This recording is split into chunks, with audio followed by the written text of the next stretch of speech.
we just weren't able to seal a deal. We have some very small key moments, some split-second decisions that you could look back on that will eat you up, and ultimately those are behind us too. So, it's yes, you take a rough day like Richmond, and you certainly want to put that one behind you as much as possible, but then you take some of our best days that have been ever so close, and those haunt you just as much. So you gotta be able to move forward.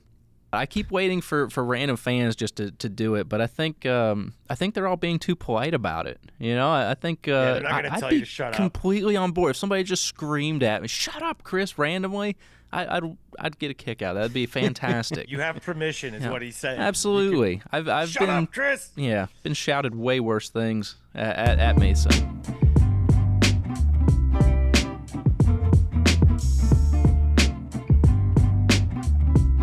Welcome into Backstretch Banter on Sirius XM NASCAR Channel 90. Chris Childers, Mike Massaro, my co-host from Roush Fenway Keselowski Racing. And today we have the driver of the number 17 Ford Mustang, Mr. Chris Buescher, joining us on the program.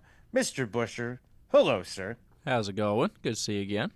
Good to see you. We have one more race to go before the playoff, and everybody's talking about RFK and what has to be done to get into the playoff, and we'll address that throughout the show.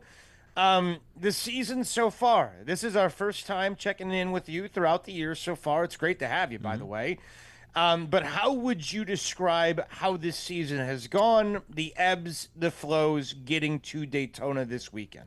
Yeah, I'd say you think about most of our season, and our biggest goal at the beginning of the year, or I should say one of our biggest goals, was to make sure that we were more competitive in the first 2 months. And I think that's been somewhere where we've been lacking a little bit through the years, and we were able to certainly do that this year. Had a lot more competitiveness at a handful of racetracks that we had been missing a little bit. Had a couple of runner-up finishes on the year up to date, and been in a spot to where we've had speed at a lot of different styles of racetracks. But so overall, it has been better. It's just a matter of getting all the details right on any given weekend, right? And that's where we've been. Is we just needed to have a couple different things go differently, and we could have just as easily had 3 wins right now as we don't have any. So it's definitely a year that you try and look at all the positives, and also realize that at the end of it, it's all about the result and in the end, and we just haven't quite been able to put those trophies up on the shelf this year. Okay, so how do you look at where things stand now? Well, the same way I looked at it when we went to Daytona the first time was it's a must-win. I said from the beginning of the season that you were going to have to win to get into the playoffs, and obviously that's the case. So, we spent the better part of the last two months probably about getting questions about where do you feel like you're at in points, and it was the same answer the whole time: is it's a must-win. We don't points race around here. It doesn't get you where you need to go, and and that's where we found ourselves. We don't have to points race at all this weekend. We need to go win, and again, it's the exact same thing we said at the beginning of the year that we did say at the beginning of the year, and it's come around. So there's a very legitimate chance that a single car gets in on points this year into the playoffs. So with that, we just gotta make sure that we can figure out how to be the one that kicks somebody out. Well, you've won at Daytona before, so Chris, there's no doubt he can do it again. Chris Childers, I mean. Yes. There's 2 Chris's here. I don't know who I'm directing traffic to. We'll just let Chris be Chris the Chris. You Okay. could just call me, I don't know, Childers or something like that. He is the driver. He's the number 17, and we were going to go ahead and give him that nod. But it's a must-win, no doubt. It's a must-win for you. It's a must-win for Ryan Preece. It's a must-win for Brad Keselowski. Everybody wants to get into the playoff. Everybody's coexisting in one building right now. I got to believe there's an anxiety, yet you know the deal. You know what the sport lies ahead, and you know where you're at right now going into the final week. when it comes to Daytona, when Daytona is the racetrack that decides whether or not you have a chance to go to a championship, good thing or bad thing or whatever thing from your perspective? Well, it depends on whose perspective you want to get on this, right? I want your perspective. You want mine from the racer side of me. I would never go to Daytona as the cutoff for our playoffs, but I certainly understand it from the entertainment side of it. That it's anybody's race. That we certainly have a handful of drivers that are standouts when we go speedway racing that seem to always find themselves there, but you're just at the mercy of any one mistake from any of the 30-something cars in the field, right? So with that, you just don't control your own destiny very much when you go to Daytona or Talladega, or even Atlanta anymore. As much, I should say. I mean, you still have the things that you need to do correctly. You need to have good race cars. They need to handle well. You need to have good execution on pit road. But there's just a much higher luck factor that's in it, and with that, that's created some out-of-pocket winners as we've gone into our playoffs that have really shaken up the year's worth of work. So I mean, it wouldn't be my first plan, that's for sure. All right. Well, we got what we have, right? We got what we have. That's right. It's going to happen whether we like it or not, right? We're going to Daytona. Yep. We are in a situation, as you alluded to, where you have to win. Does it give you a little additional confidence knowing how well you guys ran as a team in February prior to Ryan getting punted out of the racetrack practically? Yeah. You know what? And I should say also, in our situation, all three of our cars being in a must-win at this point, it does take away any of the idea that, hey, we need to race for a couple stage points here, knowing that puts us in a spot where we may be in more danger or feel like we need to just finish this thing. If we just finish, we'll be fine. That's not any of our game plans. And that's there's no other option to that. Right? We've had that. We've been in the playoffs for the last however long it's been, but we've never felt like we could we could confidently say we can just race 100% with points to the win. So as hard as we try to, it's just been there. So this does change up that mentality as we head in, but it changes up the mentality of the majority of the field, right? And I think that's why we can see such a chaotic summer race. For us, I think that with all of our cars in the same situation, we have to work together, right? That's the only way we're going to find ourselves up the front is being able to find teammates and make something happen with that. And that's not a bad thing, right? If you get to the front and you can control this thing and duke it out off of 4 on the last lap, then that's really best case scenario for all of us. And whichever one of us is able to pull it off, then good for them, right? That's where we got to get to. Ultimately, is by the end of the thing, you just need to be controlling the race and say that one of our RFK 4s has the ability to make the playoffs. And I can only imagine what it would be like if you guys are running nose to tail, 1, 2, 3 there at the end. All of you need to win. I can't even imagine. Track? Oh my! I can't even imagine. But that sounds way more stressful for Brad than me or Ryan. But I think for all of us, there's it's what you want, and then off of turn 4, you want to see the worst teammate you've ever seen in your life or teamwork.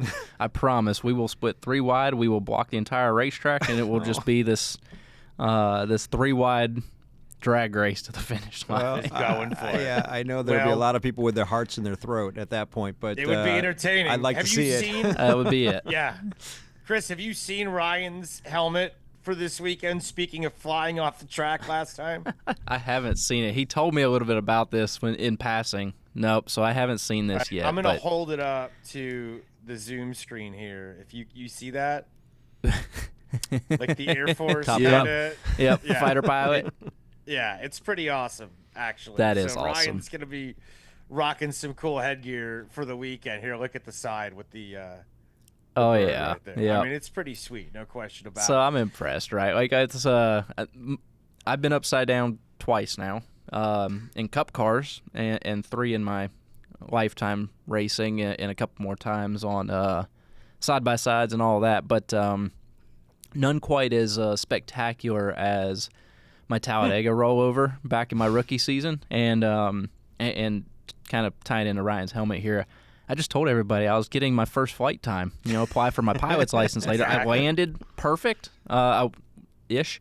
Stuck the landing. Just had that moment of I could fly. This isn't so bad. It's the holds true in every aspect of flying. It's the landing that hurts. Yeah. Of course it is.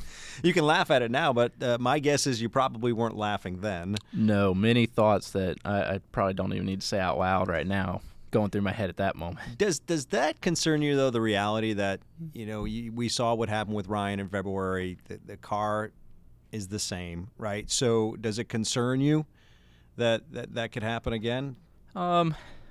No, it's just the nature of it that our race cars can go airborne, and we try to let that be the case. And they've made made some changes. They've paved a lot of the backstretch at Daytona, so we don't have the grass or the curbs to hit those lips to kind of send them up.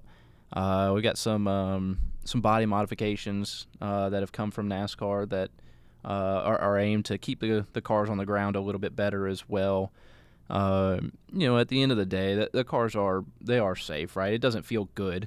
No crash ever does, but they are safe, and it's just unfortunately it's just part of speedway racing mainly, and you just can't predict every scenario.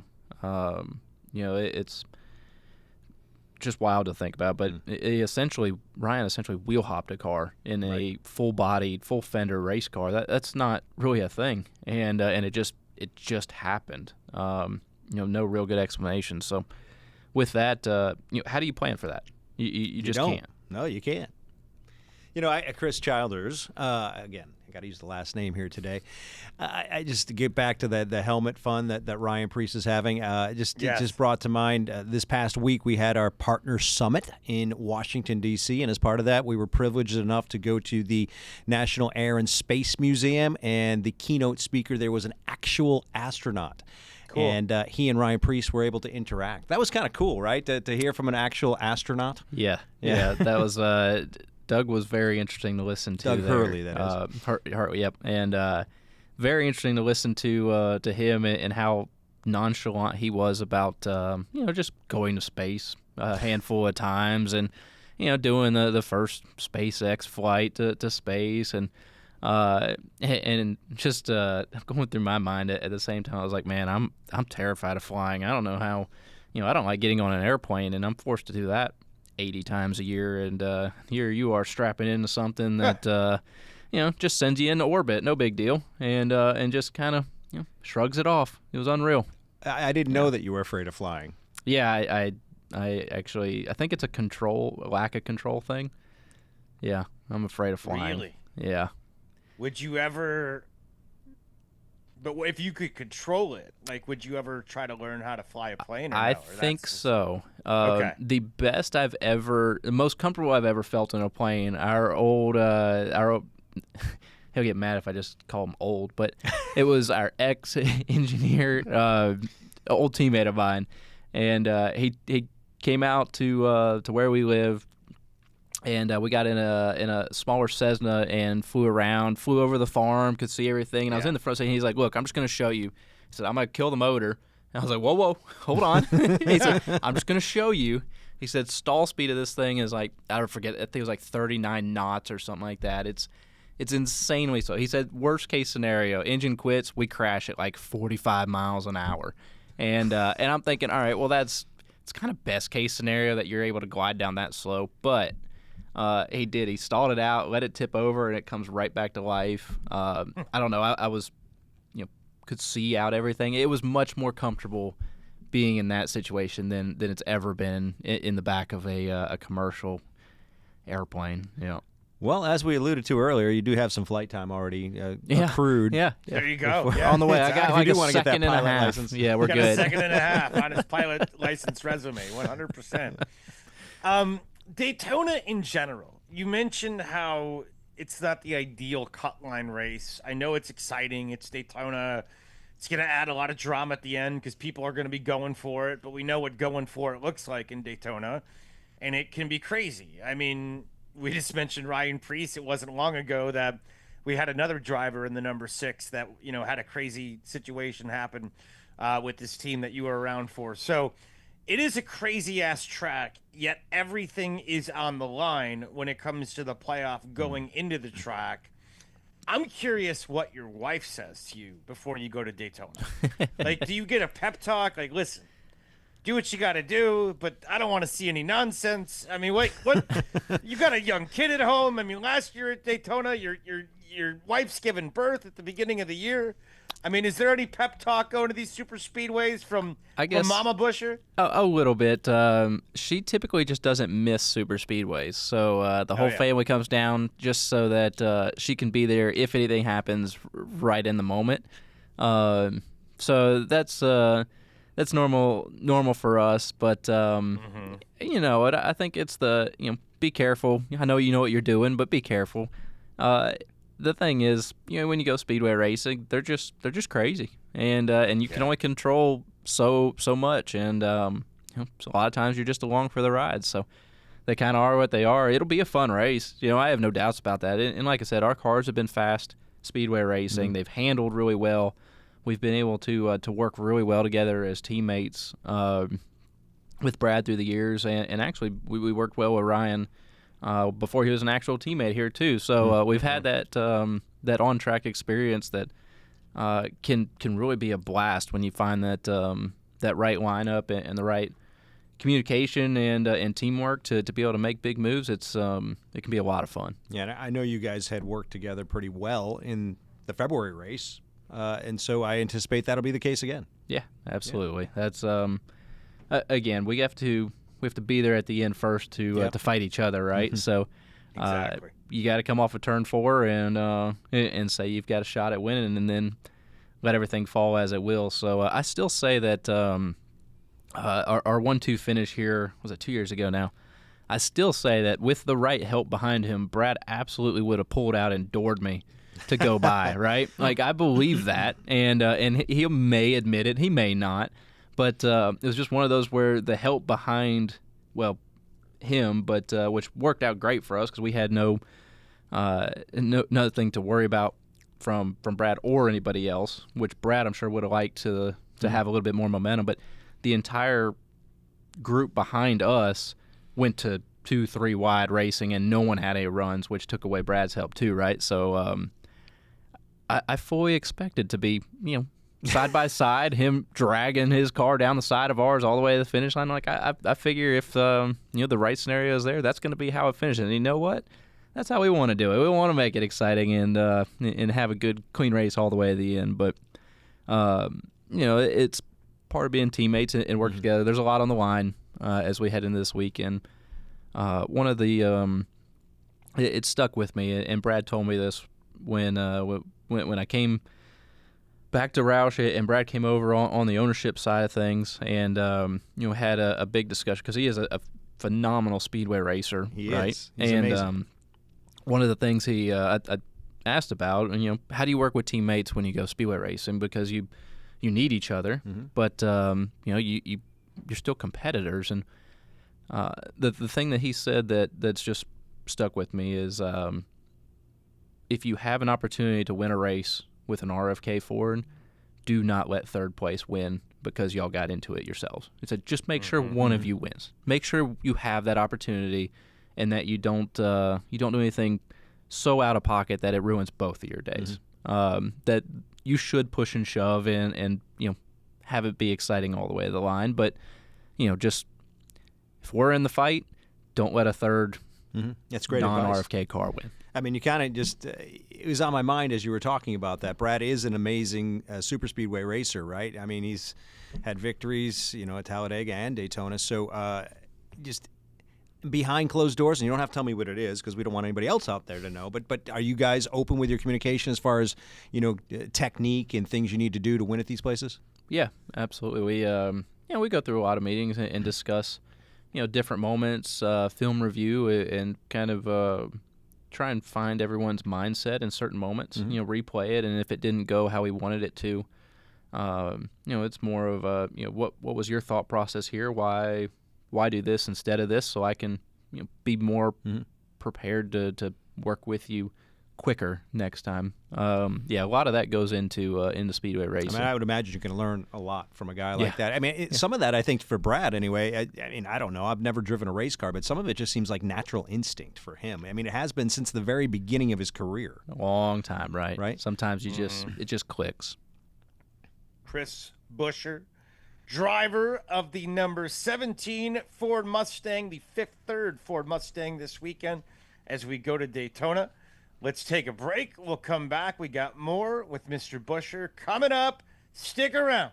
It's Backstretch Banter with RFK Racing, SiriusXM, NASCAR, Channel 9. We're back here. It is Backstretch Banter with RFK Racing, SiriusXM, NASCAR Radio, Channel 90. Chris Childers and Mike Massaro of RFK. Chris Buescher, the driver of the number 17 third Ford Mustang this weekend as we go to Daytona.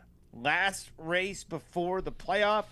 Big one for RFK, and as we stated earlier, a must-win for all three cars to get into the playoff. That is the attitude going in to the weekend for everybody. Richmond last week, Chris, it started promising for Roush Fenway Keselowski. All the cars qualified in a pretty decent spot.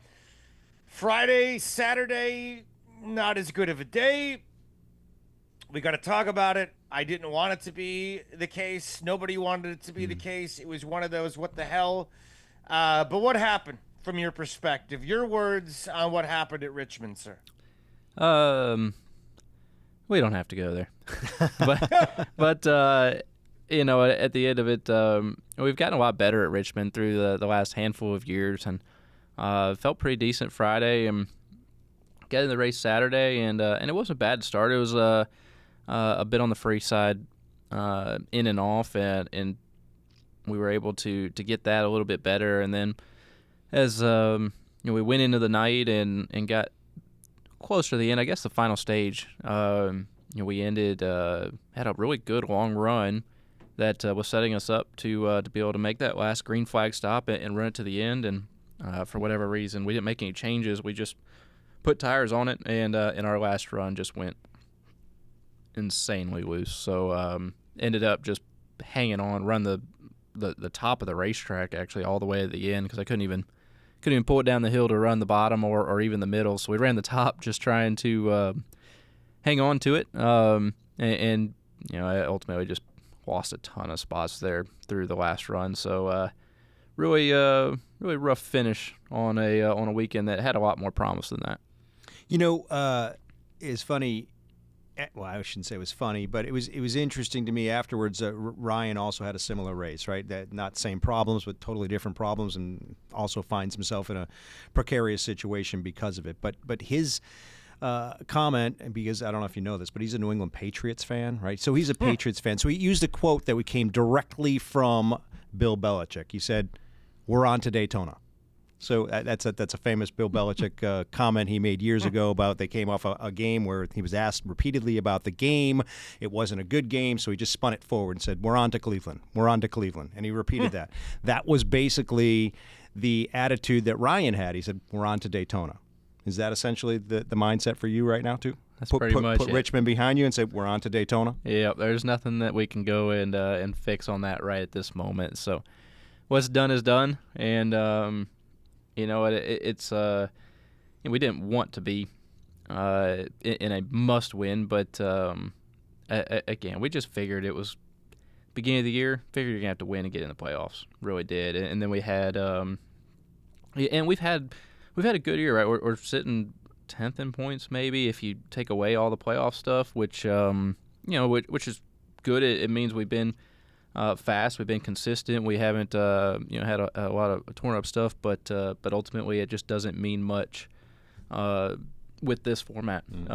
It's just a way for us to measure kind of our own season, but it doesn't get you where you need to go. So we know the game, we know what what's on the line, and we know how to get there, and we just weren't able to seal a deal. We have some very small key moments, some split-second decisions that you could look back on that will eat you up, and ultimately those are behind us too. So it's yes, you take a rough day like Richmond, and you certainly want to put that one behind you as much as possible. But then you take some of our best days that have been ever so close, and those haunt you just as much. So you gotta be able to move forward. Driver of the number 17 Ford Mustang, Mr. Chris Buescher. Mike, go ahead. I was just going to say we're on to Daytona, right? I mean, on to Daytona. We're on to Daytona. On to Daytona. We're on to Daytona. On to Daytona. That's a good That'll call. check in style. As we go on to Daytona, I do have one more Richmond question. So we're not. So We're not quite. But all the rubber that was building up, had you ever seen anything like that in the car with the amount that was sticking in there? I don't think I have a very intelligent answer for you right now, because I did notice just getting out of the car, the splitter looked like it was packed full, but it's really all I've seen on the weekend. It was obviously a different tire all the way around, and presented some unique challenges, but it didn't put a ton of rubber in the racetrack. There weren't marbles up on top of the racetrack. So from where you were at in the car, it was like, all right, there's no rubber really going down. And then you come out of the car after the race and just kind of peeked up there, and there's a massive ball of rubber from only the left sides, right? For some reason, that one responded very differently. So I don't know that it really. So you didn't notice it too much in the car? No, there's nothing that gave me any idea that was happening in the car, but just didn't put a whole lot of rubber in the track. I'm just curious how much weight the car picks up from collecting those marbles. It had to be significant this week. Absolutely. That's got to affect the balance somewhere. I bet nobody post-race was even close to not making minimum weight. Let's put it that way. They were giant balls of rubber. They looked like a meteor. I mean, they were huge. I think they said a couple of cars did catch fire, and I'm assuming that was from the rubber buildup as well. Too. Yes. Through the week. Yeah. Crazy. Yeah. Right? And it was. In a sport where we're so concerned about, a quarter of an ounce here or a half a pound here, to pick up if it wasn't 10 pounds of rubber, I'm shocked. It had to be every bit of it. It's just it's wild, and we've had that, right? And there's races that kind of have a history of really actually like brake fires from rubber buildup, and we've seen that through our sport for decades. And I guess usually seems like usually you see it's more right side, but the left side's this time, and like I said, I didn't see any fires. I just heard after the race that there were a few on the race. So I don't have great information on it, but I did happen to see that it was pretty packed in there. Yeah, an interesting scenario for sure. Definitely an interesting. I've seen some pictures, and it was caked in the cars.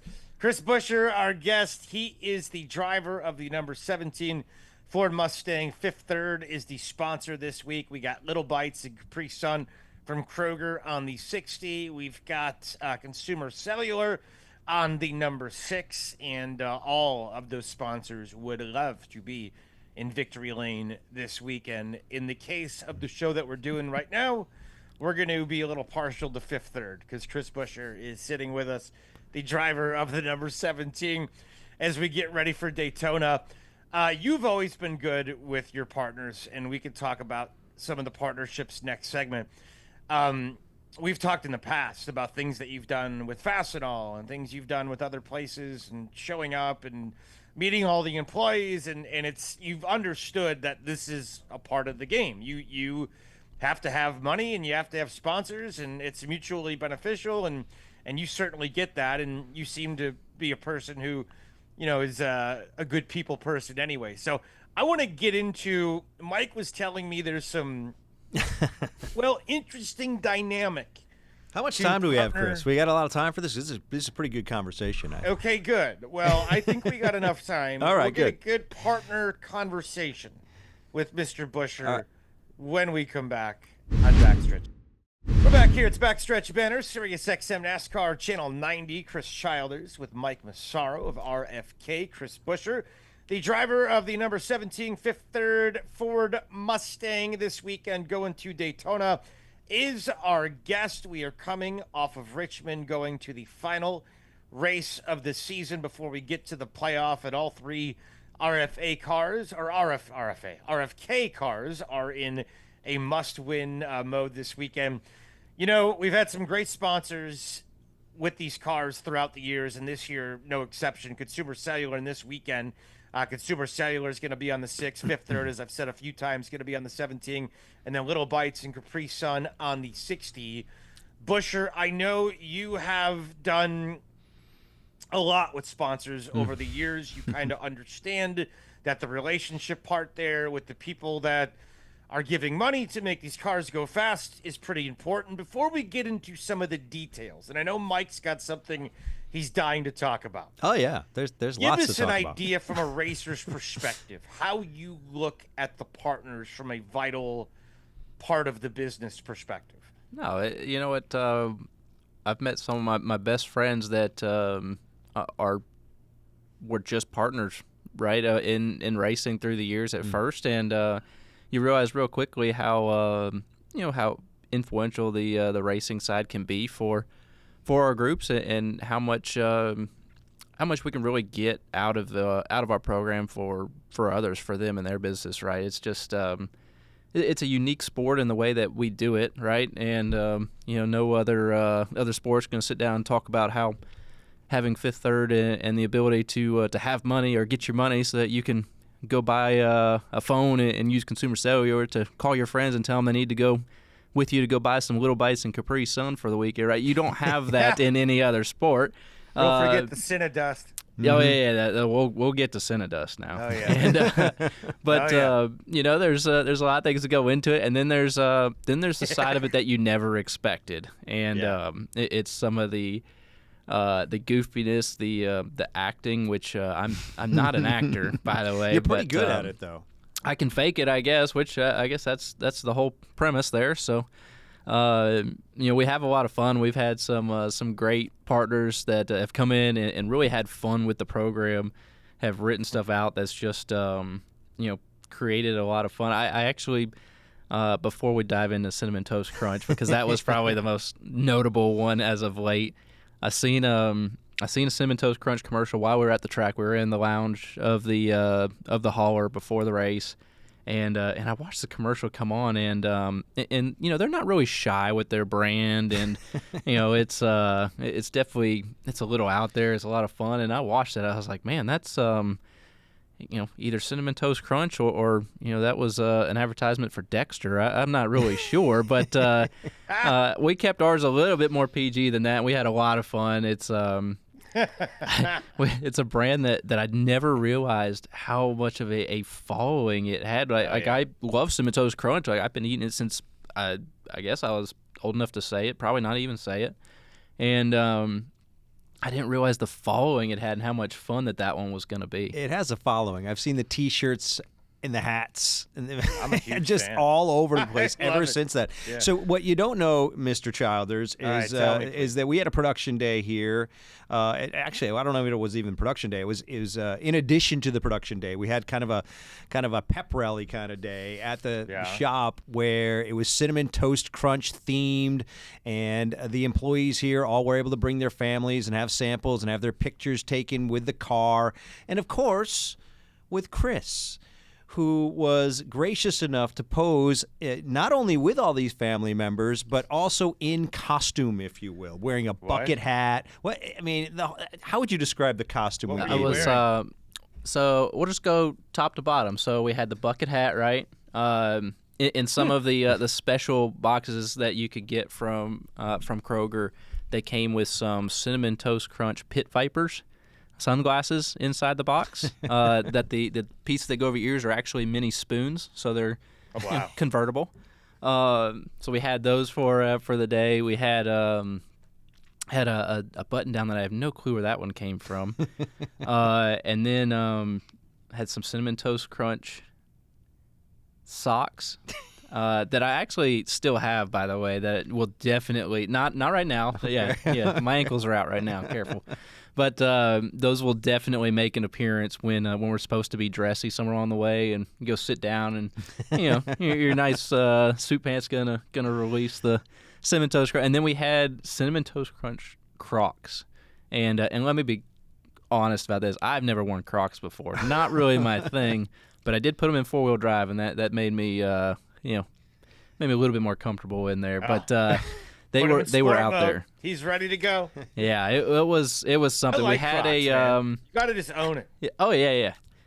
I guess that's the way to go about it. I not quite my thing, but we had a Cinnamon Toast Crunch mascot. Actually, one of our own from the shop got put into to costume. Was it Thomas? It was not Thomas. No, it was not Thomas. No. It was Corey Slama. Yes, she was a great sport. She did fantastic. She was a mascot in college. I believe. She's got some experience there. And she nailed it. Yeah, the whole thing where the mascots can't talk. She went silent for hours. Knows how to do it. I was like, we know each other. You're good here.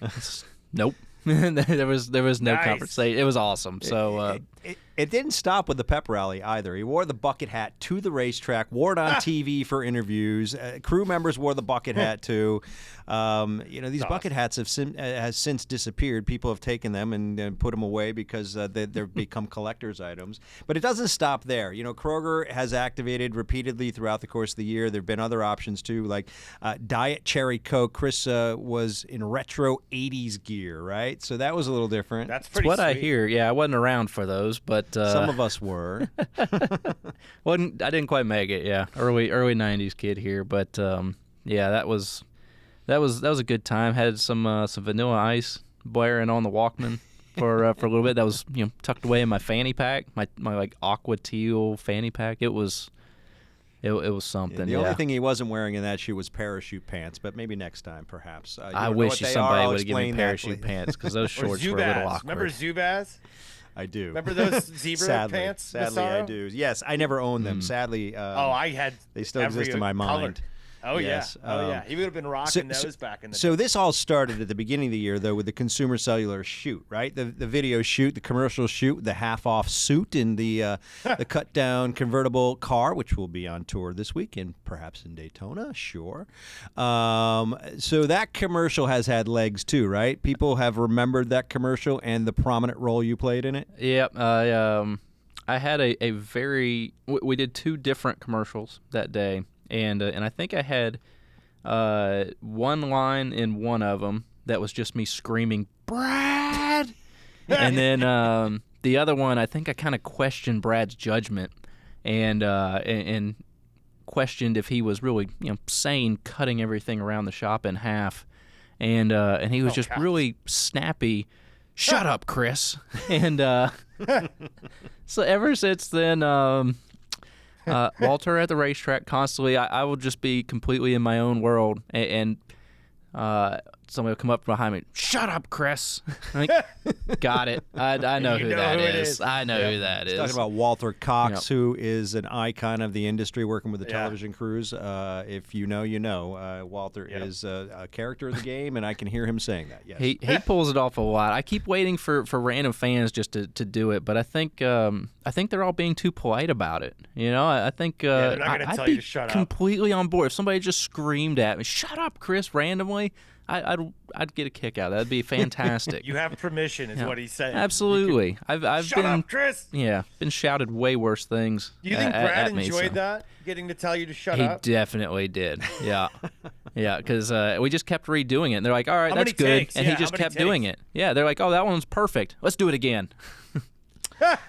Yeah, there's been some fun moments this year with Mr. Buescher as it relates to our partners. There was a video shoot for Trimble not too long ago. We won't let the cat out of the bag there because that has not aired yet, but that was a good one too. We can just tease that, folks. You can look out for that. That's coming. It's going to be fun too. with Trimble. Yeah, oh yeah. I can't talk about it because I've been sworn to secrecy, but I was there for the shoot. Sworn to secrecy, but we know something exciting is brewing. Coming down the line. You've had some great sponsors. Is that something that does the driver have any input at all into what kind of companies you want to work with, or do you just make the best of what you got as the driver? No, I don't think I've ever been asked like, do you want to, or but you know what? I have been very fortunate that you've had good ones. We've had some great partners. We've had some really fun partners. We've had brands that just are really just ate up with racing and enjoy being a part of this, and again are taking advantage of what they can get back out of NASCAR and out of RFK, right? And if that's a matter of putting on a goofy hat and some Crocs and having at it, or having some productions and shooting some commercials and being yelled at by my boss for the sake of being yelled at, then that's part of it. But you know what? We really have had a lot of fun with everybody that's come through here. It's pretty amazing to think about the partners that we've had here at RFK for over a decade now. Some of the longest running partnerships in our sport right now are under this roof, and that's huge to be calling out Fastenal or Fifth Third for those partnerships through all of these years. It's 2025, right? So we won a championship in 2015, and in Fifth Third and Fastenal were on our Xfinity car that year at different times, right? So it's wild to think about how far we've come through it, and glad to still be having their support and being able to turn it around and support them when they need it through the year as well. Let's take a break. We got a few more minutes with Chris Buescher. When we come back, coming off of Richmond, heading to Daytona, final race of the regular season before we go to the playoff. And for RFK, it is a big one. The number 6 going to be donning the Consumer Cellular wrap this weekend. Chris in the Fifth Third, and Little Bites Capri Sun in the number 60 on the number 60 wrap. Let's take a break, come back, finish up with the driver of the number 17 Ford Mustang, Chris Buescher, next right here on Backstretch Banter.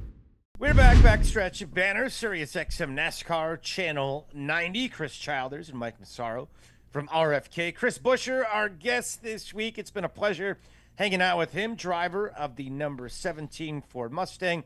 For RFK this week, Fifth Third is the titles, or is the main sponsor.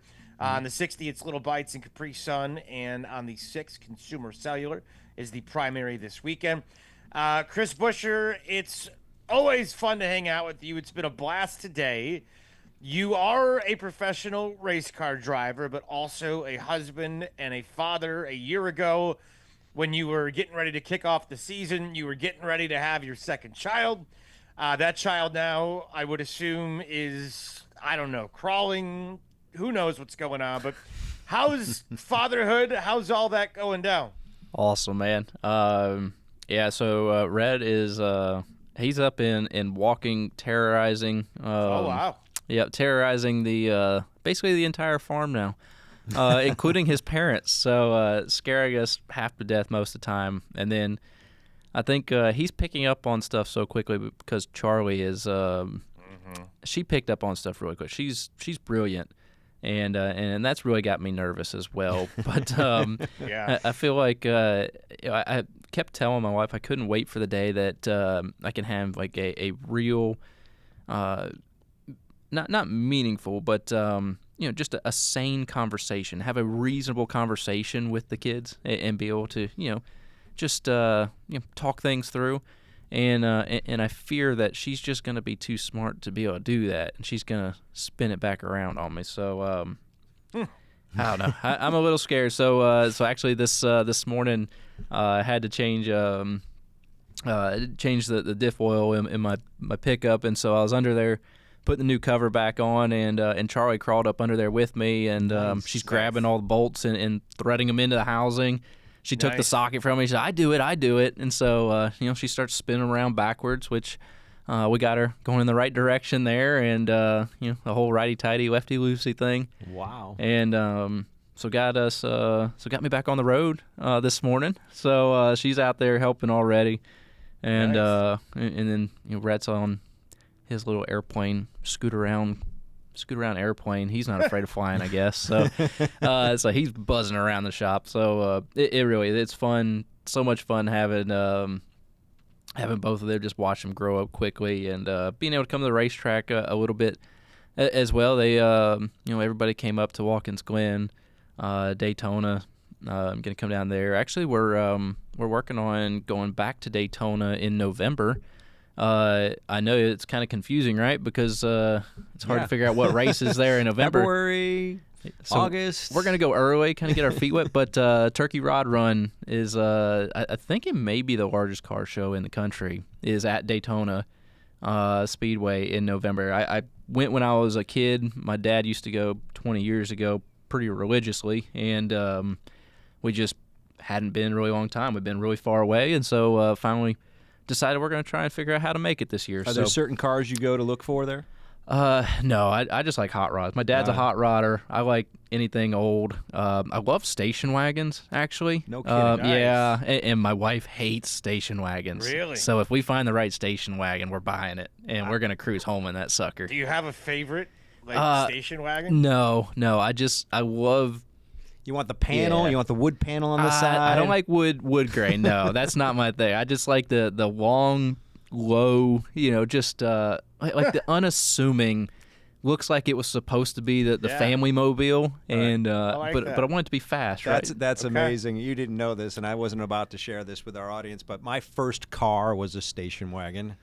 It was my mother's, but it was a station wagon, and I rolled up to high school in that thing. I was cool, right? Everybody else had really cool, like a, I don't know, Camaro. No, they had cooler cars. They had muscle cars, and I had a big fire engine red station wagon. That's awesome. See, if you rolled up in that today, you would be the cool kid, right? Like that's you're just Maybe ahead today. of your time. Maybe today, but Absolutely. not 1988. Maybe not quite then, but we've acquired a taste for them lately. Well, that's I guess. good to know. Yeah, that's let's go very with good that. to know. If I ever uncovered my first car, I'll let you know, and I'll offer it to you. Perfect. Yeah, let me know. I might be your guy. Cool. I know we're up against it here, but I did want to ask you about that Watkins Glen experience. You just mentioned it. You ran in a truck. How was that? That was an absolute blast. Yeah, that was came up very kind of abruptly, I guess, and got the opportunity from ThorSport to go up there and drive that truck. I've never driven a truck before. Never had the right chance to do it or the right manufacturer for where I was at the time, and was able to go up there to Ohio and get fitted up, meet everybody on the 66 truck up there, and they did a great job, put that thing together quickly. Got up to the racetrack, and it was like riding a bike, just into another race car. The old H pattern again. It's a little tighter in the truck than I expected. I had to sit a little bit straighter up, and I'm not a small guy, so a little bit trickier to fit in there. And then it's just a different atmosphere. Everything was one day. It was everybody's still racers, and it's very serious, but it just feels more like a Saturday night short track kind of event. We got on track, and I was like 4 laps in. I was like, this thing is an absolute riot. This is so much fun. And, it certainly is begging for more horsepower, but it was a blast to drive. It just, brought back some of the old feel of the Xfinity cars.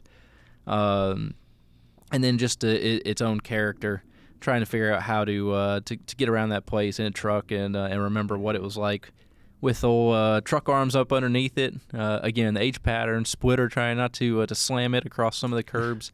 And then we had some parts issues in the race that or the end of practice and qualifying and the race. Actually, they changed about everything before the race, and team worked their guts out to try and get us in the right place and fired off, made some good headway, and then the replacement part ended up having issues as well. So just quite unfortunate the way it ended up playing out, but it was an absolute blast. And would love to be able to go do that again. So can't thank everybody up there at ThorSport enough for that opportunity to go have that fun ahead of the Glen weekend and get a little bit more seat time if absolutely nothing else, right? Yeah, you looked like you were having fun. It was. Oh, yeah. It was a blast. It was so much fun. Regardless of the outcome, you looked like you were having fun. Yeah, it was. So somebody did tell me, they said, this is the first time you've done double duty since Watkins Glen 10 years ago. And Wow. so the ironic part about that is 10 years ago at Watkins Glen, Derek Finley was actually my crew chief on the Cup car. And we started that race. So obviously I just went through all the issues we had on the truck side in the race and didn't get to race for a win at the end of it. But we were fast and had a failure.